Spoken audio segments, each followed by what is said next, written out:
하게 조명을 받는 주식시장 이면에 숨겨진 그 진짜 가치를 발굴하는 일입니다. 네, 맞습니다. 시장이 막 단 하나의 키워드에 미친 듯이 열광할 때가 있잖아요. 그렇죠. 그럴 때 우리는 한 걸음 물러나서 진짜 돈이 어디로 조용히 흘러가고 있는지 그 흐름을 추적해 볼 겁니다. 상황을 한번 가정해 보죠. 지금 주식시장을 보면 말 그대로 모두가 팔란티어라는 이름에 몰려들고 있거든요. 아, 팔란티어요? 기업과 정부의 복잡한 데이터를 마법처럼 쓸모있게 만들어준다는 그 엄청난 능력 때문에 엄청난 주목을 받고 있죠? 네, 바로 그겁니다. 그래서 현재 팔란티어의 수익 배수, 그러니까 주가 수익 비율, PE가 무려 300배에 달할 정도로 과열되어 있어요. 300배라니 이건 정말 미래의 수익까지 영혼까지 끌어와서 현재 가격에 반영했다는 뜻이잖아요. 맞아요. 하지만 오늘 우리가 살펴볼 흥미로운 자료, 그러니까 월스트리트 제네 분석 영상에 따르면요. 영리한 투자자들, 이른바 스마트머니는 이미 다른 곳으로 조용히 자리를 옮기고 있습니다. 약간 골드러시 시대가 생각나네요. 정확합니다. 역사적으로 골드러시 시대에 가장 큰 돈을 번 사람들은 금을 캐러 달려간 사람들이 아니라 그들에게 곡괭이와 삽을 팔았던 사람들이죠. 지금 이 순간 진짜 수익을 낼 수 있는 곳은 화려한 프론트엔드 뒤에서 묵묵히 AI 인프라의 기둥을 세우는 기업들이라는 전제가 오늘 심층 탐구의 핵심입니다. 곡괭이와 삽이라 아주 찰떡 같은 비유네요. 그럼 그 기업들을 어떻게 찾아낸 건가요? 오늘 다룰 자료의 뼈대는 퀀트팀이 개발한 젠 평가 시스템인데요. 이건 단순히 시장의 느낌이나 트렌드를 따라가는 게 아닙니다. 재무 건전성, 성장성, 가치, 모멘텀 등 무려 115개의 다양한 요인을 기계적으로 아주 꼼꼼하게 분석합니다. 와, 115개 요인이라니 평가 기준이 진짜 혹독하네요. 그래서 더 의미가 있죠. 오늘 우리가 이 자료 파헤치기에서 살펴볼 4개의 기업은 이 혹독한 테스트를 거쳐서 상위 5%에 해당하는 A 등급을 받은 펀더멘털이 아주 탄탄한 곳들입니다. 팔란티어의 그 300배라는 과도한 가치평가와는 거리가 먼 곳들이죠. 현실적이고 합리적인 밸류에이션을 유지하고 있는 기업들이라는 거군요. 네. 그리고 본격적으로 이 숨겨진 기업들의 비즈니스 모델을 해부하기 전에 청취자 여러분께 한 가지 명확히 짚고 넘어갈 부분이 있습니다. 네, 중요한 부분이죠. 오늘 우리가 심층 탐구할 자료에는 정부의 예산 변경이나 정권 교체에 따른 정책 변화, 그리고 해외 노동시장과 관련된 지정학적, 정치적 리스크 등에 불가피하게 포함되어 있습니다. 맞습니다. 그래서 저희 두 사람은 이러한 사안에 대해 어떠한 정치적 입장이나 편향도 취하지 않는다는 점을 분명히 하고 싶습니다. 오직 제공된 원본 자료의 데이터와 비즈니스적 아이디어를 가장 객관적이고 중립적으로 전달하는 가이드 역할에만 충실하겠습니다. 우리는 철저하게 데이터, 비즈니스 모델, 그리고 돈의 흐름만 따라갑니다. 좋습니다. 그럼 바로 첫 번째 기업의 세계로 들어가 볼까요? 네, 정부를 위한 최고 기밀 AI를 다루는 라이도스다입니다. 티커명은 LDDS고요. 이 기업이 왜 중요한지 이해하려면 우리가 매일 쓰는 AI 환경과 정부의 환경이 어떻게 다른지 상상해봐야 합니다. 보안의 차원이 완전히 다르죠. 그렇죠. 만약 여러분이 펜타곤의 고위 장군이거나 FBI 요원 혹은 해안경비대 책임자라고 가정해보세요. 책상 위에 1급 기밀이 담긴 데이터가 산더미처럼 쌓여 있습니다. 이걸 빨리 분석해야 하는데 우리 일반 대중이 쓰는 퍼블릭 챗 GPT에 그 민감한 국가 안보 정보를 덜컥 입력할 수는 없겠죠. 상상만 해도 아찔하네요. 데이터가 오픈 AI의 공개 서버로 넘어가는 순간 보안 인가와 엄격한 컴플라이언스라는 거대한 장벽이 무너지잖아요. 국가 안보에 치명적인 구멍이 뚫리게 되는 겁니다. 연방정부 입장에서는 AI의 압도적인 효율성을 당장 도입하고 싶어 미칠 지경인데 이 망할 보안 문제 때문에 손발이 묶여있는 셈이죠. 바로 이 지점에서 라이도스가 구축한 경제적 해자가 빛을 발하는 거군요. 맞습니다. 라이도스는 정부가 믿고 맡길 수 있는 해결사로 등장했습니다. 이들은 오픈 AI와 파트너십을 맺고 연방정부 전체에 안전하고 폐쇄적인 형태의 AI를 배포할 수 있는 독보적인 위치를 선점했습니다. 현재 연방정부 차원에서 이런 파트너십을 맺고 있는 유일한 계약업체라고 들었어요. 네, 그 점이 경쟁사들이 쉽게 넘볼 수 없는 엄청난 진입장벽입니다. 유일한 계약업체라는 타이틀이 주는 무게감이 엄청나네요. 구체적인 지표를 보면 이들의 덩치가 얼마나 큰지 실감할 수 있죠. 라이도스는 이미 17억 달러 규모의 매출을 굴리고 있는 거대 기업입니다. 최근에 따낸 계약들의 면면을 보면 입이 떡 벌어질 정도죠. 네, 국방 위협 감소국으로부터 AI 기반 IT 현대화와 제로 트러스트 사이버 보안을 위해 2,500만 달러 규모의 계약을 따냈잖아요. 여기서 제로 트러스트라는 개념을 잠깐 짚고 넘어가는 게 좋겠네요. 쉽게 말해 아무도 믿지 말고 항상 검증하라는 보안 철학입니다. 과거에는 네트워크 내부로 한번 들어오면 자유롭게 돌아다닐 수 있었지만 이제는 내부자라 할지라도 데이터를 열람할 때마다 끊임없이 권한을 검증하는 시스템인 거네요. 그렇죠. 국가 기밀을 다루는 AI 모델에서는 이 제로 트러스트 환경이 필수적입니다. 라이도스는 이분의 인프라를 직접 깔고 있는 겁니다. 아, 그래서 미공군의 클라우드1 플랫폼을 지원하기 위해 무려 4억 5,490만 달러에 달하는 초대형 계약도 체결할 수 있었던 거군요. 4억 5천만 달러면 규모가 정말 남다릅니다. 그런데 이런 정부 계약의 진짜 매력은 단순히 액수에만 있는 게 아니잖아요. 핵심을 정확히 짚으셨네요. 연방정부 계약은 한 번 하고 끝나는 단발성 프로젝트가 아닙니다. 보통 수년에 걸쳐 이어지는 단연도 프로그램이고 거의 관행처럼 연장 옵션이 붙어 있습니다. 한번 정부 기관의 깊숙한 인프라로 시스템을 구축하고 나면 다른 업체로 갈아타는 비용과 리스크가 너무 크니까요. 맞습니다.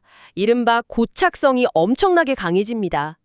라이도스 시스템 안에 머물면서 더 많은 기밀 계약을 처리할수록 더 많은 민감한 데이터가 유입되죠.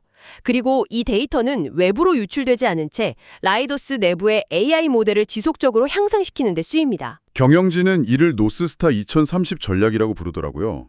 비즈니스의 뼛속까지 AI를 심겠다는 강력한 의지네요. 하지만 완벽한 주식이란 존재하지 않죠.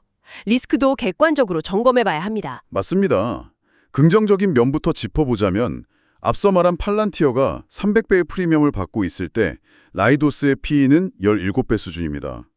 젠 시스템에서 가치평가 부문 A를 받았고 내부자 매수도 아주 활발해요. 하지만 시가총액이 이미 260억 달러에 달하는 무거운 기업이다 보니 성장 등급 자체는 C에 머물러 있다는 점을 잊어서는 안 됩니다. 스타트업처럼 하루아침에 매출이 2배씩 드는 폭발적인 성장을 기대하긴 어렵죠. 게다가 정보 지출이라는 것 자체가 본질적으로 주기적인 성격을 띈다는 근본적인 리스크가 있죠. 행정부가 바뀌거나 국가 예산이 삭감될 때마다 타격을 받을 수 있으니까요. 그럼에도 불구하고 결론은 하나로 수렴됩니다. 미 연방정부가 다가오는 AI 시대로 안전하게 넘어가기 위해서는 라이도스 같은 이미 검증되고 굳건한 인프라 기업을 반드시 거쳐야만 한다는 사실이죠. 정부의 비밀스러운 금고를 지키는 문지기 역할을 톡톡히 하고 있군요. 그럼 정부의 이야기를 다뤘으니 이제 민간 기업, 즉 엔터프라이즈 시장으로 시선을 돌려보겠습니다. 두 번째 기업은 기업들의 최악의 골칫거리로 떠오른 일명 섀도우 AI를 타파하는 사이버 보안 기업 테너벌입니다. 티커명은 TNB죠. 개인적으로 이 자료에서 가장 흥미로웠던 부분이 바로 여긴데요. 거의 아무도 이 문제의 심각성에 대해 이야기하지 않고 있거든요. 여러분, 아주 현실적인 악몽의 시나리오를 하나 상상해 보시죠. 금요일 오후 4시, 여러분 회사의 영업사원이 다음 주에 있을 아주 중요한 고객 제안서를 마무리하고 있습니다. 글을 좀 더 매끄럽게 다듬고 싶어지겠죠? 바로 그겁니다. 그 유혹에 빠져서 고객의 민감한 재무 데이터와 회사의 기밀 전략에 담긴 텍스트를 무심코 퍼블릭 챗GPT에 복사해서 붙여넣게 합니다. 그 순간 어떻게 될까요? 회사가 수백만 달러를 들여 구축한 철통 같은 보안 환경 내부에 있던 기밀 데이터가 방화벽을 넘어 오픈 AI의 서버로 빠져나가는 겁니다. 네, 그런데 회사의 IT 보안팀은 이 끔찍한 사실을 전혀 모른다는 거죠. 그게 바로 전 세계 주요 기업의 최고 정보 보안 책임자들이 밤잠을 설치게 만드는 가장 큰 맹점입니다. 직원들이 업무 효율을 높이겠다며 수많은 AI 도구를 무분별하게 사용하고 있는데 보안팀의 가시성은 말 그대로 제로에 가깝습니다. 혹시 몰래 숨어서 사용되는 AI. 이것이 바로 섀도우 AI 현상이군요. 테너블은 지난 1월 말 이 거대한 사각지대를 정조준하여 테너블 원 AI 익스포저라는 혁신적인 플랫폼을 출시했습니다. 그 플랫폼이 구체적으로 이 섀도우 AI 문제를 어떻게 해결하는 건가요? 시스템의 핵심은 기업의 클라우드 인프라, 수많은 사스 애플리케이션, API 등 전체 네트워크를 24시간 쉬지 않고 스캔한다는 데 있습니다. 회사 내에서 AI가 어떻게, 누구에 의해 사용되고 있는지 완벽한 지도를 그려내죠. 단순히 사용 현황만 보여주는 건 아니잖아요. 물론이죠. 만약 해커가 특정 외부 AI 도구를 해킹했을 때 우리 회사에 어떤 경로를 타고 고객 데이터에 접근할 수 있는지 취약점을 시뮬레이션에서 찾아냅니다. 사고가 터지기 전에 미리 경로를 차단하는 선제적인 방어망을 구축하는 겁니다. 기업의 사이버 보안 예산이라는 게 참 독특한 특성을 가지고 있잖아요. 거시경제가 조금 흔들린다고 해서 보안 예산을 깎을 수 있는 배짱 있는 경영진은 세상에 없거든요. 정확합니다. 사이버 보안은 기업 입장에서 선택이 아닌 필수 불가결한 지출 항목입니다. 마케팅 예산을 삭감하더라도 보안 예산만큼은 삭감 1순위가 될 수 없습니다. 한 번의 데이터 유출 사고가 기업의 존폐를 가를 수 있으니까요. 테너블은 이 탄탄한 수요를 바탕으로 이미 전 세계적으로 4만 4천 개 이상의 거대한 고객 기반을 확보하고 있더라고요. 라이도스에서 언급했던 고착성이 여기서도 똑같이 적용됩니다. 한번 네트워크 전체를 감시하는 보안 플랫폼이 배포되고 나면 다른 시스템으로 바꾸는 건 상상하기 힘들 정도로 복잡한 일이죠. 젠텐 평가 시스템에서 122개 소프트웨어 인프라 기업 중 5위를 차지했고 성장 등급은 상위 2%에 해당하는 A를 받았습니다. 펀더멘털도 좋고 성장 등급도 A인데 주식의 최근 흐름을 보여주는 모멘텀 등급이 D라는 게 꽤 의외입니다. 시장의 관심에서 멀어져 있었다는 뜻이잖아요. 시장의 비효율성을 보여주는 대목이죠. 아직 투자자들이 테너블의 AI 보안 혁신이 가져올 파급력을 가격에 완전히 반영하지 않았기 때문입니다. 하지만 냉정하게 짚고 넘어가야 할 리스크도 있습니다. 대형 클라우드 제공업체들이나 팔로알토, 크라우드 스트라이크 같은 보안 공룡들과의 경쟁이겠죠. 맞습니다. 그들 역시 자체적인 AI 보안 기능을 구축하며 치열한 전쟁을 예고하고 있죠. 다만 테너블이 포괄적인 AI 노출 관리 도구를 가장 먼저 내놓은 퍼스트 무버라는 점은 엄청난 프리미엄임이 틀림없습니다. 진정한 가치가 빛을 발할 때까지 약간의 인내가 필요한 종목이네요. 자, 이어서 세 번째 기업으로 넘어가 볼까요? 이 기업의 스토리는 정말 한 편의 드라마 같습니다.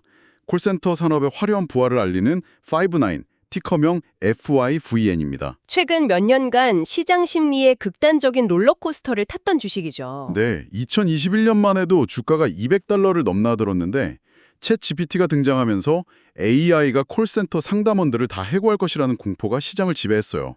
그 결과 2023년에는 주가가 $10대 후반까지 곤두박질 쳤습니다. 무려 75%나 폭락한 거죠. 시장의 대중적인 내러티브에 휩쓸려 AI의 영향을 너무 단편적으로만 이해했을 때 벌어진 전형적인 과반응이었습니다. 사람들은 대체라는 단어에만 꽂혀 있었죠.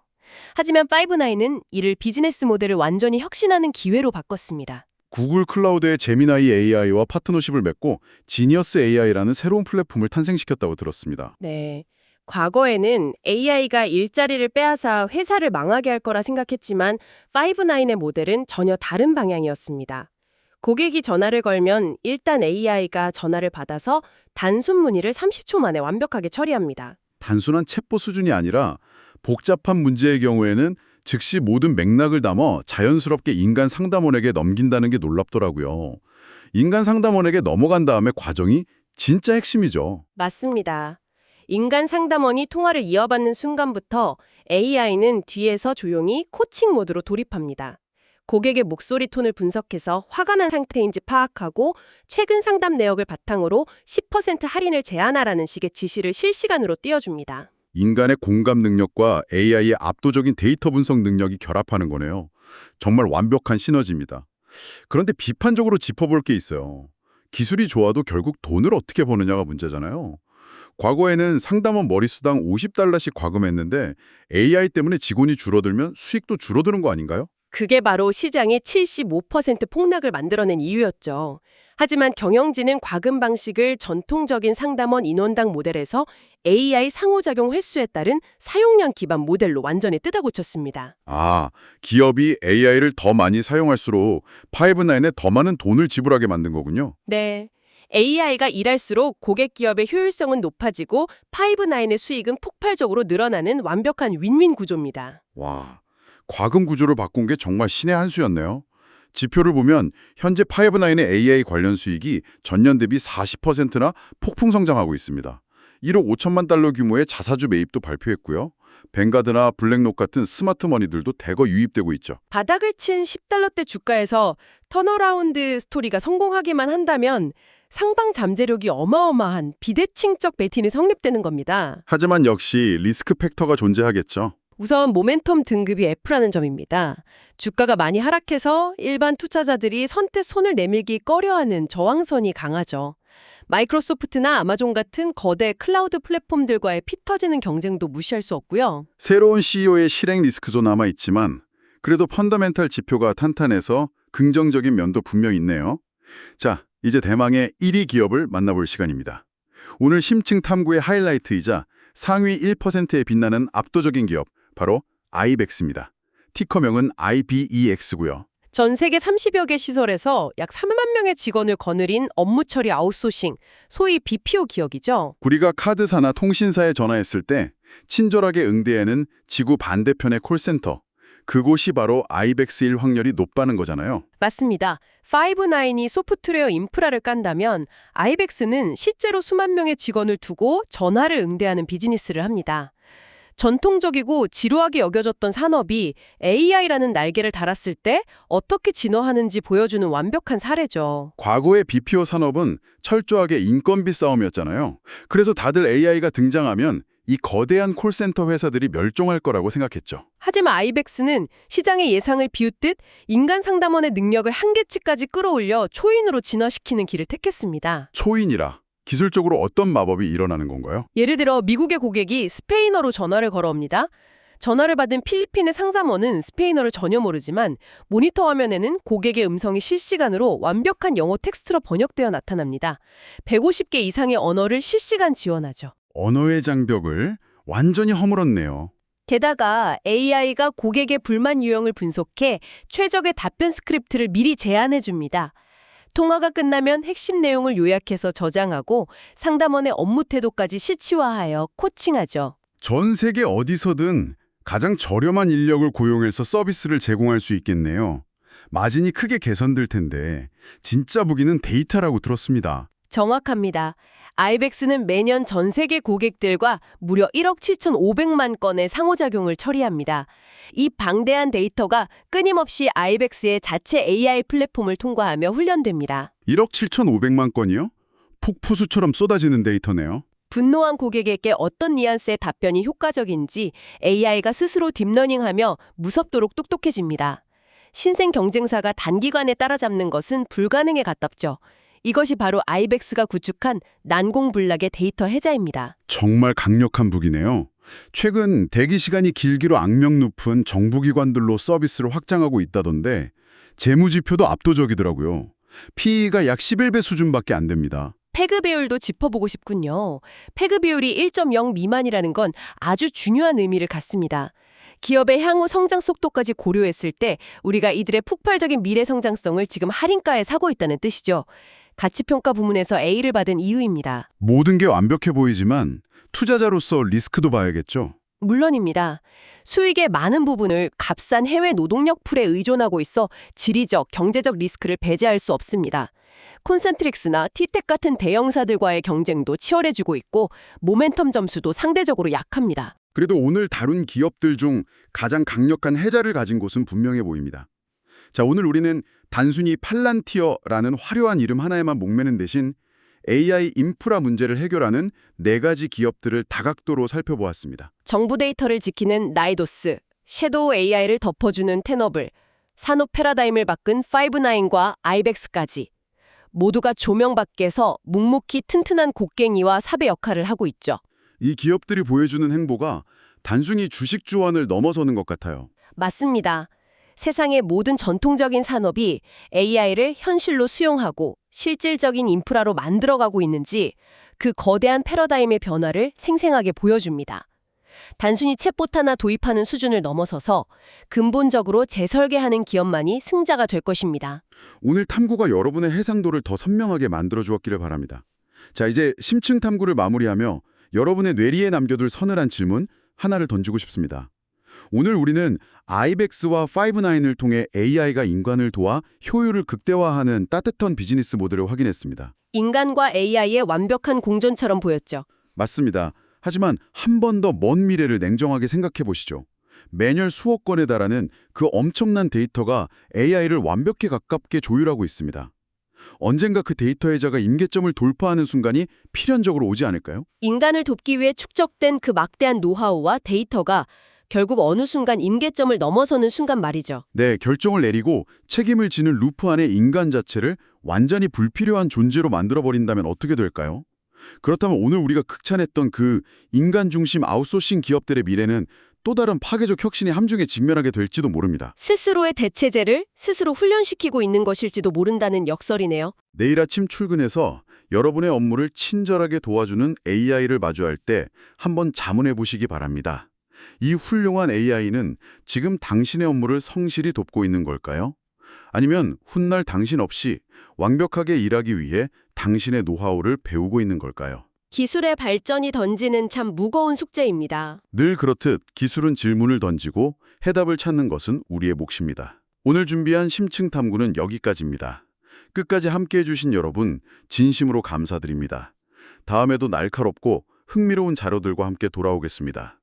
깊이 있는 시선으로 세상을 바라보는 하루 보내시길 바랍니다. 안녕히 계세요.